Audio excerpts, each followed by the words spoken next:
Apakah slide saya terlihat? Terlihat, Ibu. Ya, baik. Bismillahirrahmanirrahim. Bismillah sadari wa yassirli amri wa hlul 'uqdatam min lisani yafqahu qawli. Kita mulai pelajaran kita. Pekan lalu kalian sudah selesai ya pencegahan bagaimana mencegah parasit melalui contoh entamoeba histolytica ya. Nah, sekarang kita menuju ke entamoeba jenis lain. Sebelumnya saya ingin menyampaikan, ini selalu ngadat begini, tunggu sebentar. Ya, sebelumnya saya ingin jelaskan terlebih dahulu tentang protozoa intestinal. Ya, nah protozoa intestinal itu kan ada 3 ya, ada 3 yang penting, yaitu amoeba intestinal, flagellata intestinal, dan ciliata intestinal ya. Nah, bagian saya adalah amoeba intestinal dan beberapa flagellata intestinal ya. Yang kemarin kita sudah masuk ke entamoeba histolytica. Nah, sisanya insya Allah bisa selesai hari ini. Dan kemudian kalian bisa lihat ini ya. Tidak usah dibaca satu-satu, nanti kan akan kita menuju ke sana. Nah, sedangkan untuk membaca nama ilmiah atau nama Latin seperti ini, itu ada metodenya. Ini kebetulan saja waktu saya mengantarkan materi ke kelompok lain, ke analisis kesehatan lain, itu masih ada kedengaran mereka membaca sesuai dengan tulisan. Padahal itu ada aturannya, ya, cara tulisannya. Seperti contoh, entamoeba coli. Ditulis entamoeba coli kan? Kalau bacanya, kalian bisa lihat aturan seperti ini. Ya, nah kalau ditulis caci cuceco, berarti bacanya kasikuseko, ya. Jadi ca yang tertulis dibaca k. Nah, contoh entamoeba coli, co dibaca ko, ya. Bisa dipahami? Bisa ya? Oke, baik. Kita lanjut lagi. Nah, ingat aturan penulisan nama ilmiah sama untuk seluruh dunia. Jadi ingat, kalian jangan salah dalam menulis, karena kalau ada tugas, saya memperhatikan cara penulisan yang benar. Kalau kurang itu, berarti ya kurang juga nilainya. Ya.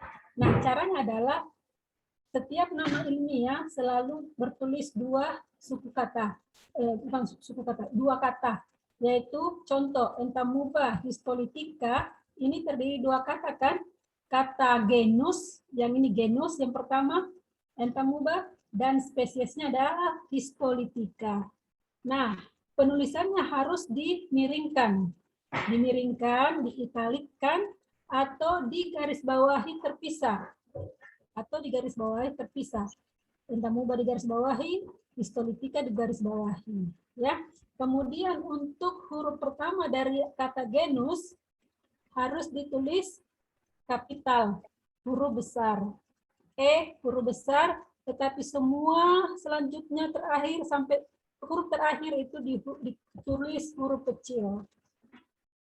Ya, paham ya? Ya, insya Allah. Sudah? Nanti di tugas kita melihat apakah kalian paham atau tidak. Nanti di tugas terlihat ya. Baik, kita masuk ke entamoeba coli. Nah, entamoeba coli ini sama genus, sama kelas dengan entamoeba histolytica. Ya. Tetapi bedanya kalau histolytica itu merupakan entamoeba atau parasit yang patogen. Mengapa dia patogen? Ada yang bisa menjawab dari materi sebelumnya saya berikan? Silakan silakan sebut nama sebelum menjawab.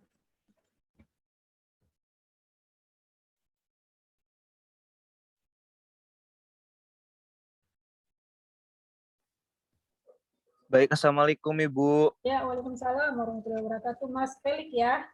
Iya Ibu. Ya, silakan. Patogen adalah, jadi patogen itu Iya. menyebabkan penyakit pada inangnya Ibu. Betul. Kemudian kalau Entamoeba histolytica, kenapa dia dikatakan sebagai patogen? Mungkin menyebabkan Iya, menyebabkan penyakit, benar. penyakit. Ya, Iya. menyebabkan penyakit, betul. Tetapi ada alasannya kan?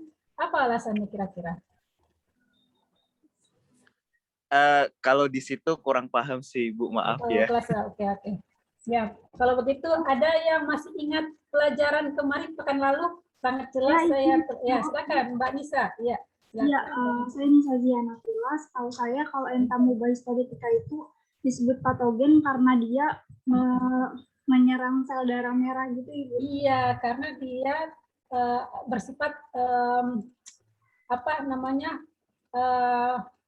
bisa apa namanya sih? Apa kalau menyerang itu? Apa ya, lupa saya. Si histolytica ini berdasarkan nama ya, namanya histolytica. Histo artinya jaringan, lika atau lisis artinya pengurai atau menghancurkan atau mendegradasi. Jadi histolytica oleh si ilmuwannya, si penemunya ini dinamakan histolytica karena dia ditemukan dia menghancurkan jaringan yang ada pada hostnya, ya, yang ada pada manusianya. Dia sampai bisa tembus jaringan usus hanya gara-gara ingin makan gitu kan. Nah, si histolytica ini merusak jaringan darah, ya, jaringan usus, dan jika dia terikut di aliran darah, dia bisa tembus ke otak manusia. Ya, jadi dia invasif, ya, invasif artinya penyerang. Makanya dia dikatakan Entamoeba histolytica. Entamoeba penghancur jaringan. Ya, seperti itu. Nah, beda dengan Entamoeba coli. Entamoeba coli bukan patogen. Jadi dia adalah parasit intestinal yang hidupnya di saluran pencernaan, tetapi dia tidak menyebabkan penyakit. Tanda kutip, dia bisa menyebabkan penyakit apabila dalam keadaan tidak seimbang, ya.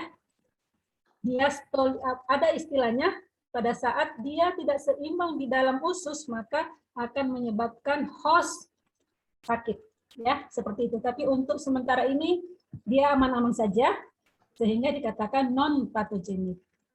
Oke, baik. Kita lihat. Nah, di sini saya ingin menampilkan supaya kalian juga tahu perbandingan antara morfologi Entamoeba histolytica dan Entamoeba coli, supaya pada saat kalian praktikum kalian sudah tahu membedakan yang mana sih Entamoeba histolytica, yang mana coli, ya. Dari melihat morfologinya kita bisa menebak pada saat kalian lihat di preparat, ya. Pertama, ukurannya sangat beda. Kalau histolytica lebih besar dibanding E. coli. Nah, gerakannya histolytica itu lebih aktif karena dia bersifat invasif. Dia penyerang, dia memakan sel darah merah, ya, sehingga kalau sudah tidak ada sel darah di saluran pencernaan, dia bisa menembus dinding atau jaringan pencernaan tersebut untuk pindah di mana dia bisa mendapatkan makanan, gitu ya. Sedangkan E. coli gerakannya motilitasnya itu lambat, ya. Nah, kalau pseudopodianya, ini pseudopodia alat pergerakannya, kalau pada histolytica itu tentu otomatis sangat jelas seperti jari dan pergerakannya cepat kan, jadi dia bisa berubah bentuk dari jari menjadi sesuatu yang misalnya seperti daun atau apa dan sebagainya, ya. Sedangkan E. coli dia lebar dan tumpul.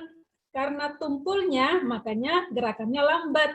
Kalau tidak salah, grup ini yang bertanya saat itu ada pseudopodia tumpul. Apa sebabnya? Nah, kemarin juga saat itu juga saya menjawab kalau parasit itu sambil jalan dia memakan, ya.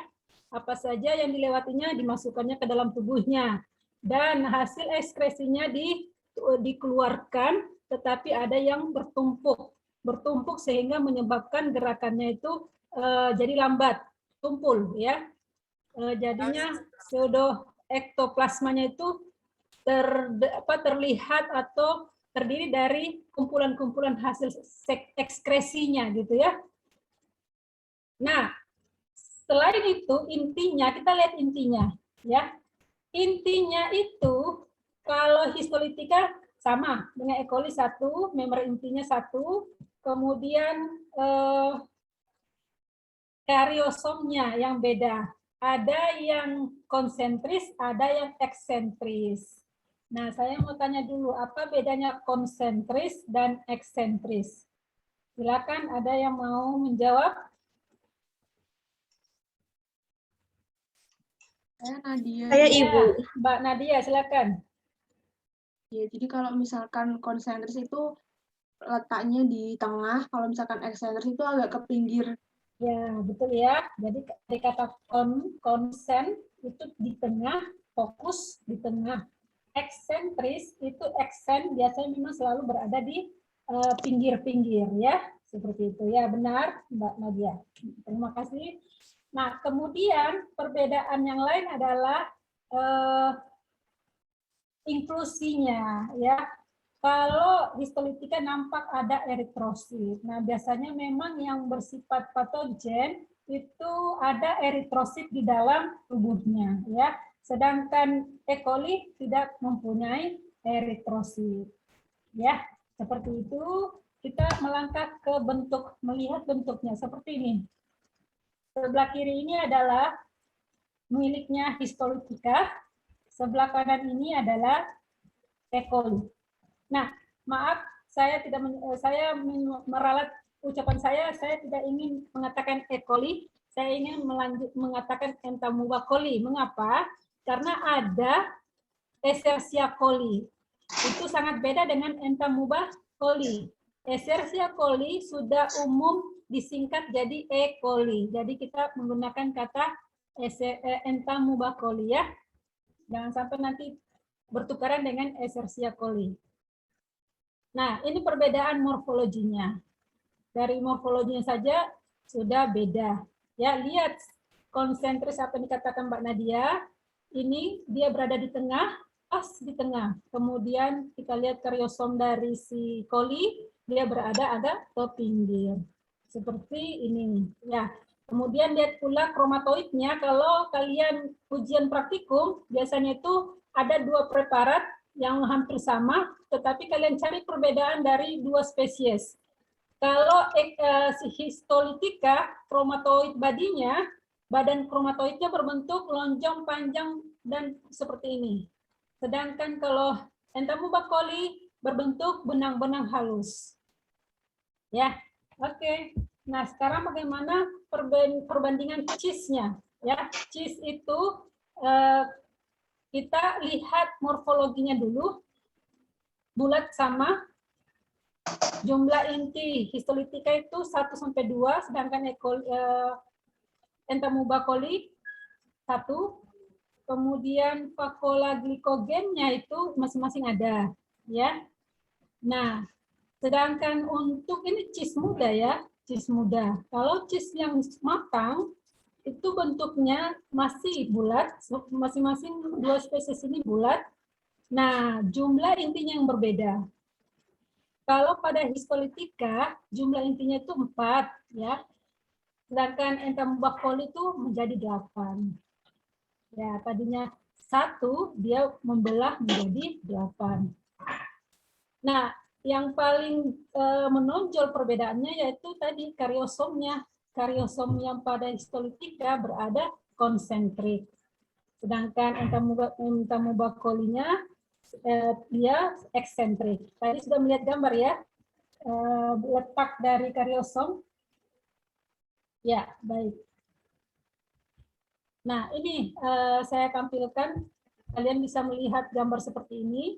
Jadi kalau lihat preparat yang di praktikum, karena biasanya praktikum itu dulu saya ada ujian praktikum dengan menampilkan 2 preparat yang hampir sama, tetapi lihatlah perbedaannya. Kalau misalnya perbedaannya dilihat dari jumlah inti, maka kalian hitung intinya. Kalau ini ada 4, yang ini ada 8. Berarti yang 4 itu adalah entamuba histolitika. Kalau yang entamuba coli 8. Selain itu ada pula ini bentuk dari kario apa namanya tadi chromatoid bodinya.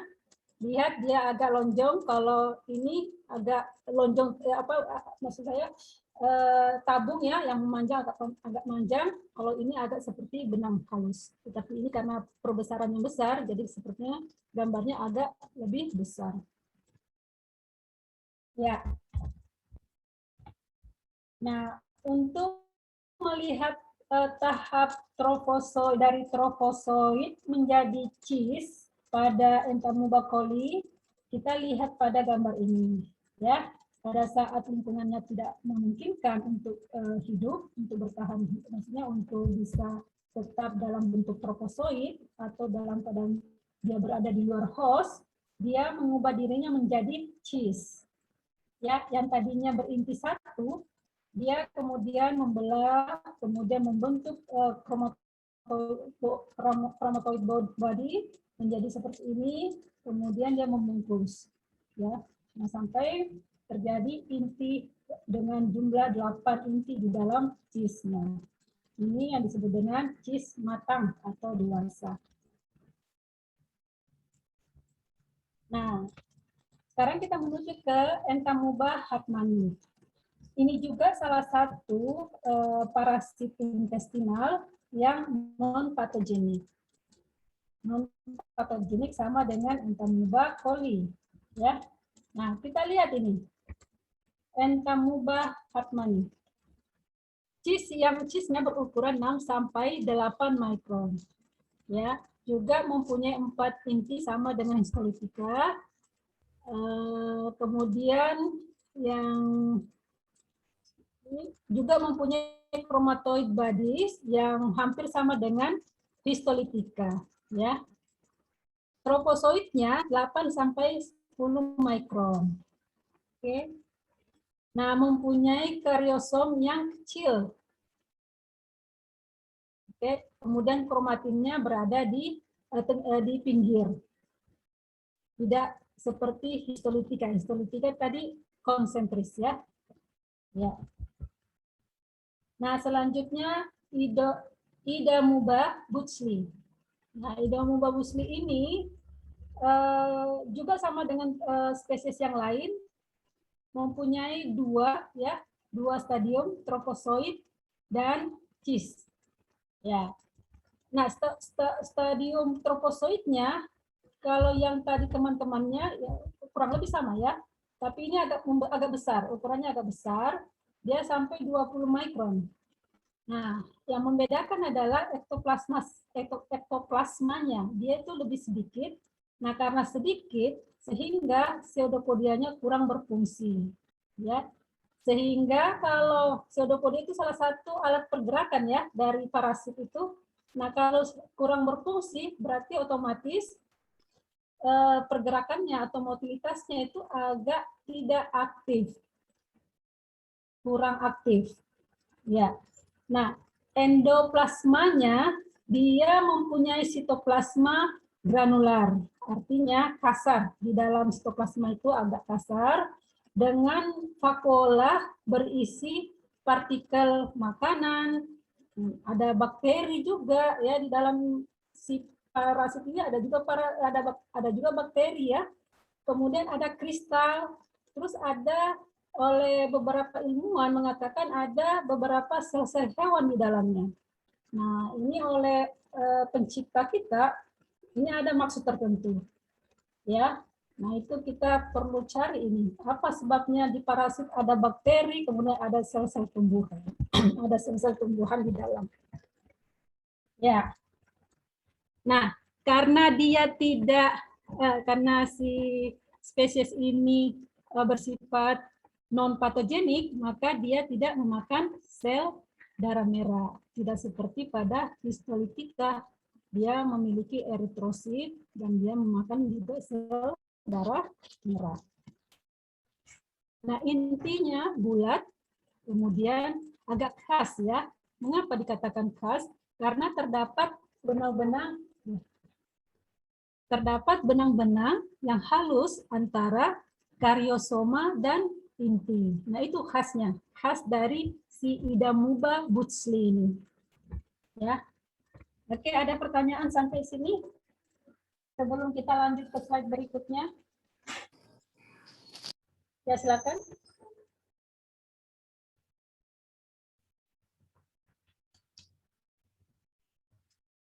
Belum ada ya?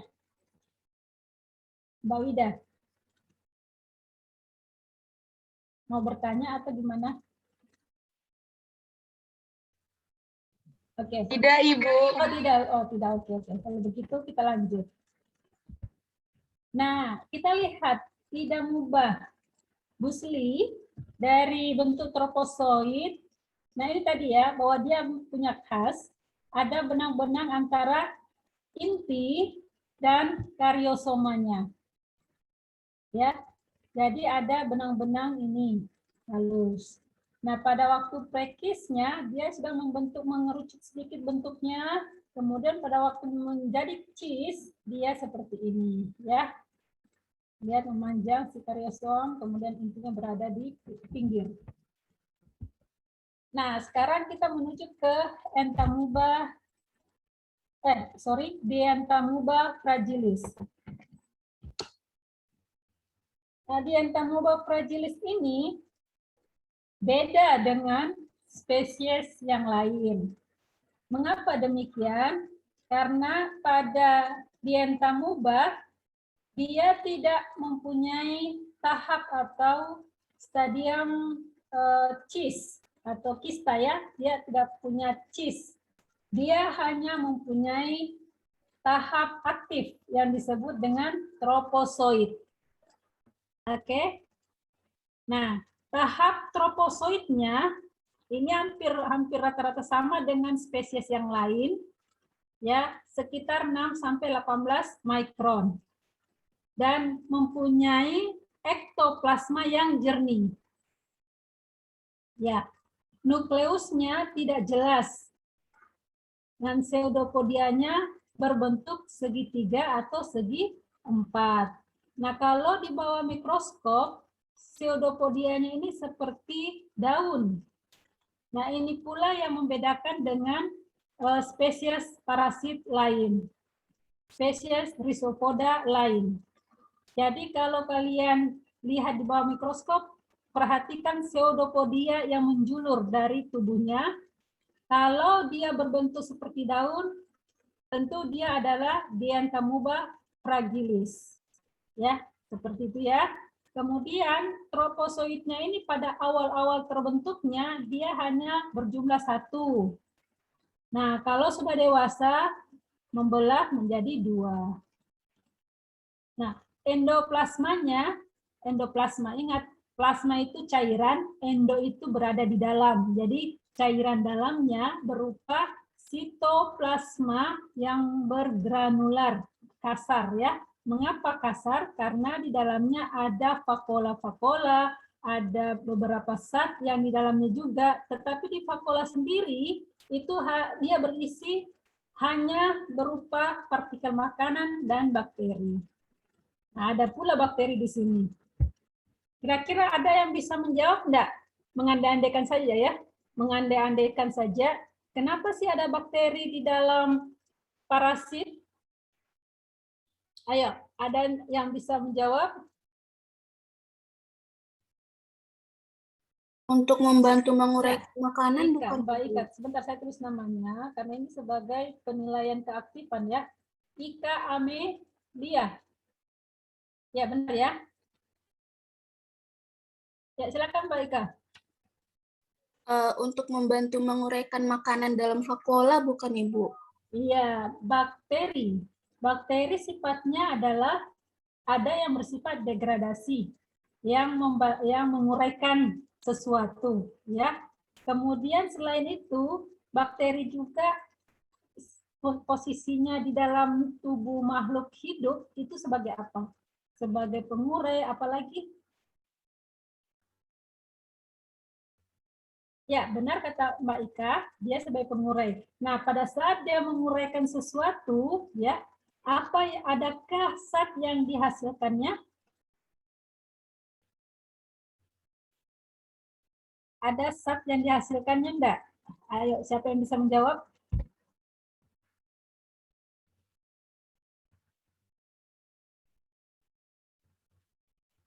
Nah, kalau makhluk hidup, ya, kalau makhluk hidup melakukan sesuatu pekerjaan, pasti ada sesuatu yang dihasilkannya, seperti metabolit sekunder. Nah, pada saat bakteri menguraikan makanan pada parasit, artinya bukan karena dia mendegradasi sehingga dia membantu, bukannya, tetapi karena dia menghasilkan metabolit sekunder dari hasil penguraian tersebut, sehingga metabolit sekunder tersebut digunakan oleh parasit itu melanjutkan kehidupannya. Seperti itu ya. Seperti apa? Kalau pada manusia, bakteri itu membantu mengeluarkan asam sulfat yang digunakan sebagai zat pelumas untuk semua kegiatan, terutama pada saat asam sulfat ini ke otak manusia. Itu ada asupan yang dalam jumlah kecil tetapi sangat berfungsi untuk tubuh si manusianya, ya. Dan macam-macam lagi asam yang dikeluarkan oleh bakteri yang kita sebut sebagai mikrobiom. Nah, ini juga ternyata ada bakteri di dalam parasit. Nah, ini fungsinya adalah menghasilkan metabolit sekunder yang digunakan untuk kehidupan si parasit itu. Ya. Nah, sekarang kita lihat lagi. Si fragilis ini juga tidak memakan sel darah merah, sehingga dia bukan jenis parasit intestinal yang patogenik. Artinya dia non-patogenik, tidak membahayakan. Oke, sekarang kita menuju ke gambarnya. Kita lihat gambarnya nih. Lihatlah, ini yang menjulur pseudopodia. Ini hampir semua berbentuk segitiga atau dia berbentuk segi empat. Ini berbentuk apa ya? Hampir seperti persegi ya, persegi. Kalau ditarik garis ya kurang lebih sebagai persegi. Nah, ini kalau dilihat seperti daun. Nah, inilah yang membedakan dia dengan spesies lain. Kemudian endoplasmanya, lihat bergranular, berbintik-bintik, berkasar. Kemudian ada inti, ya, ada ini vakuolanya, di dalamnya ada bakteri sebagai pembantu dalam hal mencernakan makanan atau menghasilkan metabolit sekunder, ya, seperti ini. Nah, kita menuju ke Entamuba nana. Entamuba nana ini juga adalah parasit intestinal yang non-patogenik. Lihat, karena dia tidak dapat memakan sel darah merah. Nah, stadiumnya dia sama dengan spesies selain fragilis, dia mempunyai tropozoid dan cis. Jadi sama dengan yang lain-lainnya kecuali fragilis, ya. Ukurannya sangat kecil.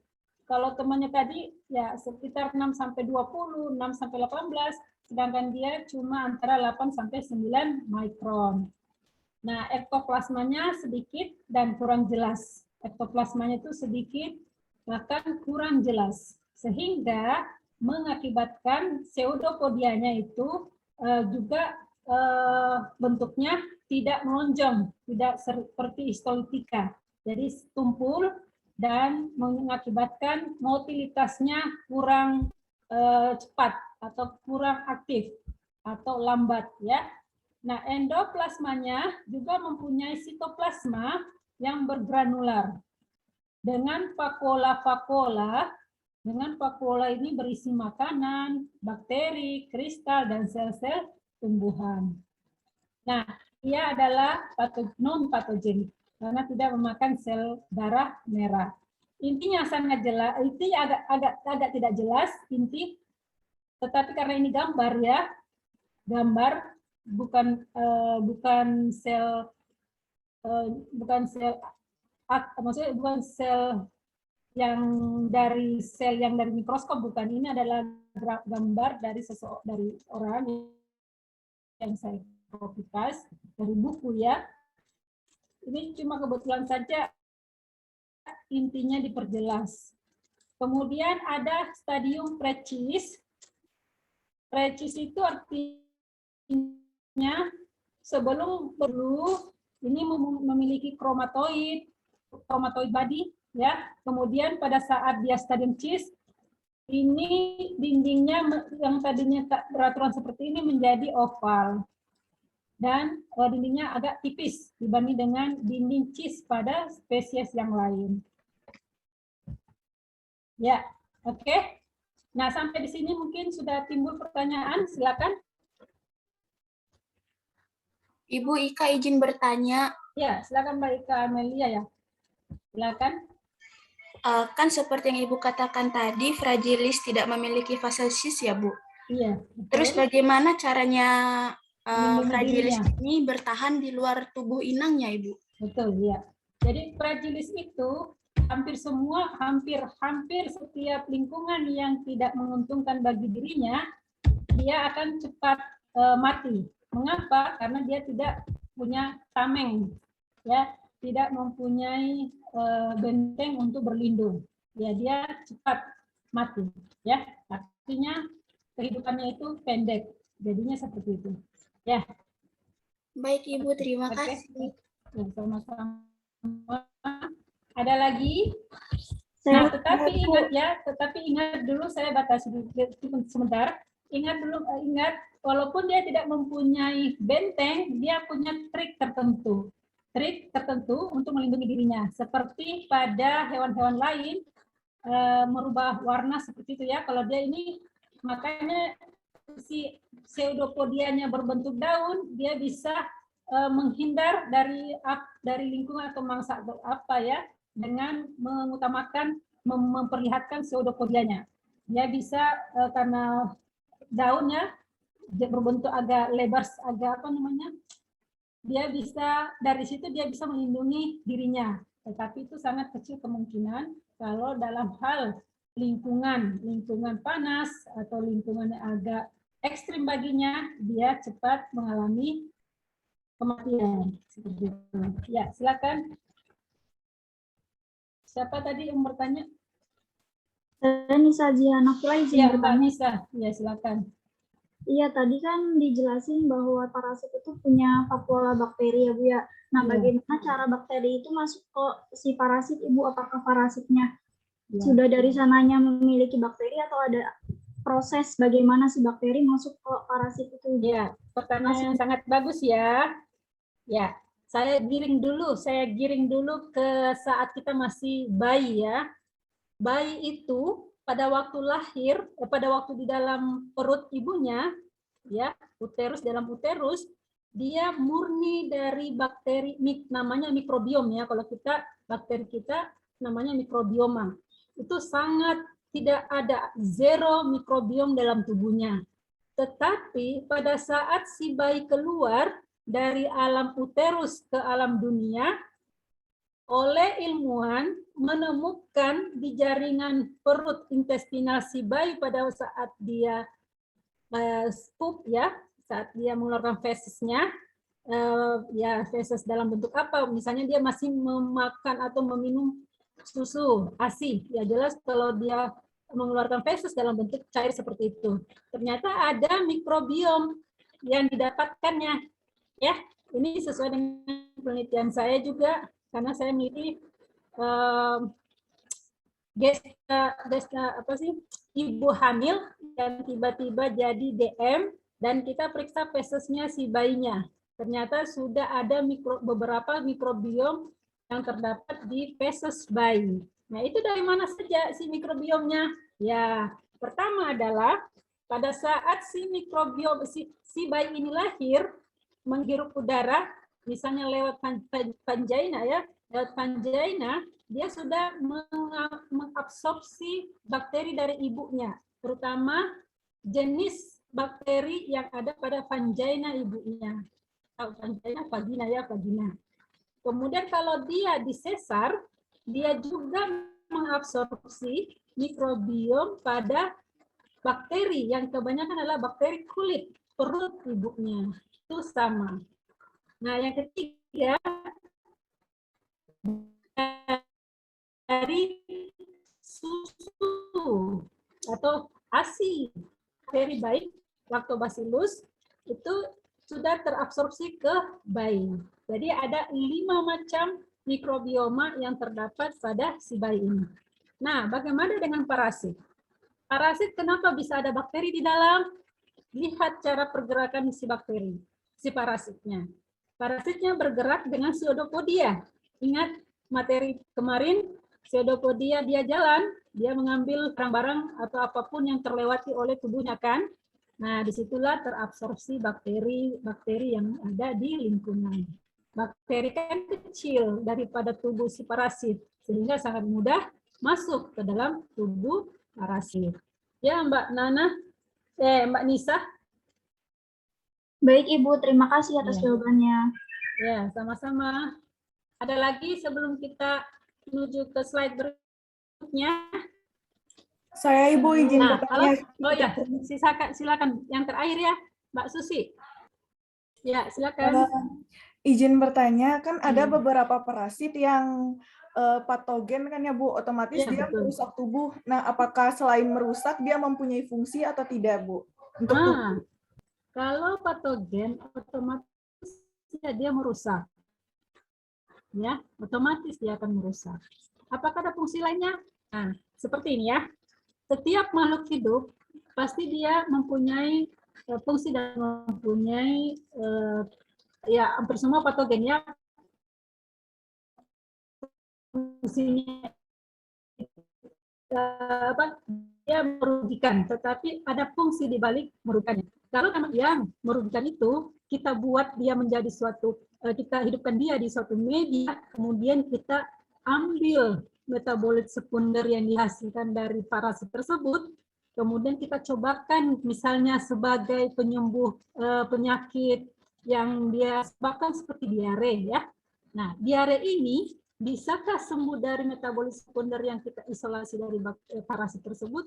Akan bisa. Mengapa? Karena di samping dia menyebabkan kerusakan, dia bisa mengobatinya. Tetapi dengan cara trik manusia untuk bisa mengisolasi dari tubuhnya. Jangan pada saat dia berada di tubuh manusia. Kalau dia berada di tubuh manusia, maka dia bersifat patogen, terutama yang memang bersifat patogen seperti histolitika.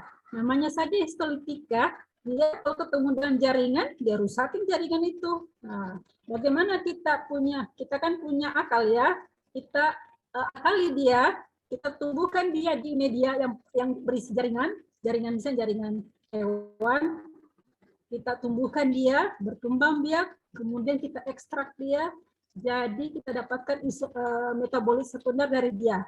Nah, metabolit sekunder ini bisa dijadikan obat. Seperti itu ya. Kita lihat dulu apa komposisi metabolit sekundernya. Ini bagus, menarik untuk dijadikan KTI ini sebenarnya ya. Karya tugas ilmiah kalian kalau mau lulus, mau selesai. Ya, Mbak Susi. Terima kasih Bu. Ya, sama-sama. Kita lihat ya sudah ya, ini yang terakhir tadi pertanyaan dari Mbak Susi. Kita lihat apa? Tugas kelompok. Kalian belum pernah dapat tugas tadi ya? Baru kali ini kan? Iya Bu. Ya, baru kali ini. Ya, tolong konting atau apa? Si penanggung jawab kuliah, tolong kirimkan list daftar nama-nama teman-temannya. Saya akan bagi kelompok ya, kelompoknya akan ada angka 1, kelompok 1, kelompok 2, dan seterusnya. Nah, ini tugas kelompoknya saya bagi 2. Untuk nomor ganjil 1, itu dikerjakan oleh kelompok ganjil 1, 3, 5, 7, dan seterusnya. Untuk nomor 2 dikerjakan oleh kelompok genap 2, 4, 6, dan seterusnya. Mengerti ya? Mengerti? Oke. Untuk nomor 1 yang dikerjakan oleh kelompok ganjil, bagaimana cara, silakan screenshot ini ya, silakan di screenshot dulu sambil mendengarkan perintahnya. Soalnya, bagaimana cara pencegahan penularan penyakit diare yang diakibatkan oleh parasit kelompok amuba. Nah, kelompok amuba kita sudah pelajari tadi tentang Rhizopoda ya. Nah, ada enggak dari parasit itu yang menyebabkan diare? Pasti ada. Yang mana? Yang bersifat patogen. Yang siapa saja itu spesiesnya yang bersifat patogen? Silakan kalian ingat-ingat materi kemarin ya. Tadi hari ini kebanyakan yang saya bawakan adalah bersifat non patogen ya.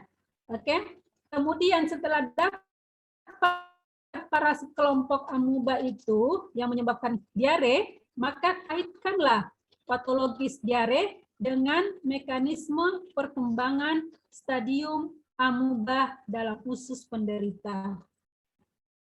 Nah, jadi ada 2 pertanyaan di sini. Pertama adalah bagaimana cara pencegahan penularan penyakit diare. Kemudian kaitkan patologis diare itu dengan mekanisme perkembangan stadium amuba. Ada yang kurang paham? Silakan bertanya untuk pertanyaan nomor 1. Ya, tidak ada. Sekarang kita lanjut ya. Nah, pertanyaan nomor 2, sebutkan dan jelaskan tentang Rhizopoda yang tinggal di jaringan. Ini saya sudah batasi spesiesnya, ada 4 spesies yang kalian jelaskan. Jelasnya itu artinya apa? Dari siklus hidupnya, bagaimana dia menyebabkan patogen pada manusia, ya. Kemudian ciri-cirinya, ciri khas dari spesies ini disebutkan, ya. Kemudian apalagi? Nah, seperti contohnya ya, Naegleria fowleri yang parasit yang dikenal sebagai pemakan otak. Ini juga ada di hewan ya. Selain manusia, di hewan juga dia. Nah, jelaskan siklus hidupnya, ciri morfologinya, kemudian siapa perantara, maksudnya hewan apa yang menjadi perantara si parasit ini sampai ke tubuh manusia. Ya. Contoh ya, sleeping sickness yang banyak diderita di Afrika. Itu perantaranya adalah lalat. Nah, itu contoh ya. Yang lainnya kalian cari. Oke. Nah, ada pertanyaan di nomor 2 ini? Silakan.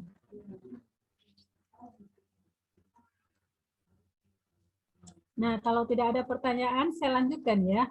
Nah, tugas kelompok ini ya, ini tidak usah dikirim ke email, tetapi dibuat PPT ya, presentasi, karena saya akan memanggil siapa kelompok yang akan mempresentasikannya. Cuma diberi waktu 5 menit untuk presentasi. Jadi kurang lebih slide-nya, jumlah slide-nya tidak usah banyak-banyak, cukup 2 ya. 2 slide. Dan ingat di slide pertama munculkan nama kelompoknya, semua nama anggota kelompoknya ya.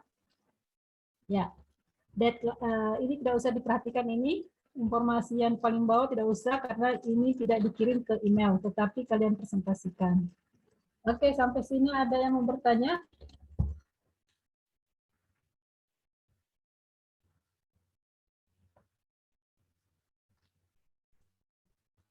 Ya, tidak ada ya. Nah, silakan kontingnya mengirim daftar hadirnya ya. Saya tunggu siang ini supaya saya langsung membagi kelompok. Baik, Ibu. Ya, siapa Mbak Ika ya, Mbak Ika Amelia. Ya. Oke. Kalau tidak ada pertanyaan, berarti kita akhiri sampai di sini. Tetapi masih ada waktu 3 menit lagi. Silakan yang mau bertanya, silakan, saya tunggu.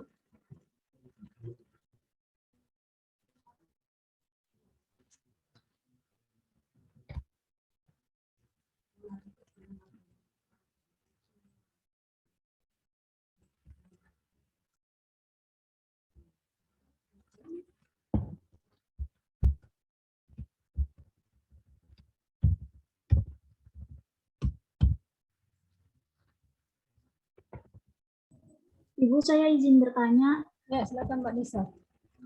Itu kan terdiri dari 2 slide ya Bu ya. Satu slide itu kan untuk nama kelompok dan satu slide-nya lagi itu yang nomor 1 itu kan terdiri dari 2 pertanyaan. Berarti slide yang lainnya itu mencakup 2 pertanyaan itu ya Bu?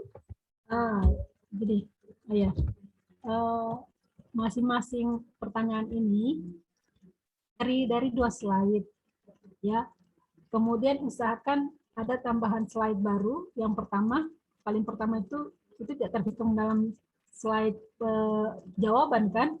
Slide pertama itu perkenalan gitu kan. Ada nama-nama kelompoknya. Kemudian kelasnya, itu perkenalan, itu namanya slide perkenalan. Introduksinya pasti slide pembuka ya. Kemudian slide 2 dan 3-nya, 2 slide sisanya adalah berbentuk jawaban dari pertanyaan. Paham, Mbak? Paham ya? Iya. Ya, terima kasih. Ya, sama-sama.